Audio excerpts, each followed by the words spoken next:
ये है sales Germany solar panel. ये मोनो इसका लिखा हुआ है। इसके हम एम्पियर चेक करते हैं। एम्पियर चेक करने के लिए ये क्लैंप मल्टीमीटर आपके पास होना चाहिए, या जो दुकानदार से आप ले रहे हैं उनके पास ये होता है। इसको 40 एम्पियर पर सेलेक्ट करना है।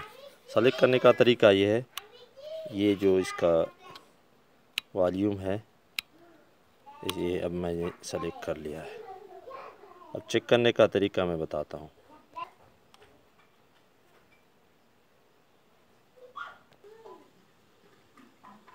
एम्पियर चेक करने के लिए आपने पैनल के दोनों वायर को शॉर्ट करना है। मैं शॉर्ट करके दिखाता हूँ आपको। ये मैंने दोनों वायर को आपस में जोड़ दिया है। अब मैं चेक करता हूँ। ये क्लैंप मैंने डाल दिया है। अब इसमें आ रहा है 4.62, 63, 64। अभी 4 बजे का टाइम है। 12 बजे ये एम्पियर शो करेगा। 9 से ऊपर 8, 9, 10, जितना धूप ज़्यादा होगा एम्पियर इतने ज़्यादा होंगे। वीडियो अब ख़त्म करता हूँ। मेरा चैनल सब्सक्राइब कीजिए।